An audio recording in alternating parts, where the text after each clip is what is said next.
একেবারে শেষ মুহূর্তে হাজির রিসেপশন পার্টিতে প্রতীক কী উপহার নিয়ে এলো বিস্তারিত জানতে ভিডিওটি দেখুন।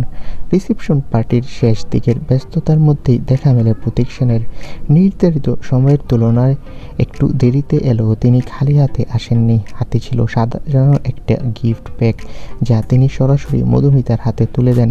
জানা গেছে এই উপহারের মধ্যে ছিল আন্তর্জাতিক মানের পারফিউম, ফাউন্ডেশন এবং সাজের আরও কিছু প্রয়োজনীয় উপকরণ। মধুমিতা উপহারটি পেয়ে প্রতীককে ধন্যবাদ জানান এবং দুজনের মধ্যে অল্প সময়ের জন্য ব্যক্তিগত কথাবার্তা হয়। রিসেপশন পার্টির আলো আনন্দের মাঝে এই মুহূর্তটি ছিল বেশ শান্ত ও স্বাভাবিক। উপস্থিত অতিথিদের অনেকেই লক্ষ্য করেন প্রতীকের দেওয়া উপহারটি ছিল সম্পূর্ণভাবে ব্যবহারিক, যা একজন নববধূর দৈনন্দিন প্রয়োজনের কথা মাথায় রেখেই। অনুষ্ঠান সূত্রে জানা যায় প্রতীক নিজে খুব বেশি লাইমলাইটে থাকতে পছন্দ করেননি। উপহার দেওয়া ও শুভেচ্ছা জানানোর পর তিনি অন্য অতিথিদের সঙ্গে মিলেমিশে অনুষ্ঠান উপভোগ করেন। এই সময় মধুমিতার স্বামী প্রতীকের সাথে সৌজন্য সাক্ষাৎ করেন।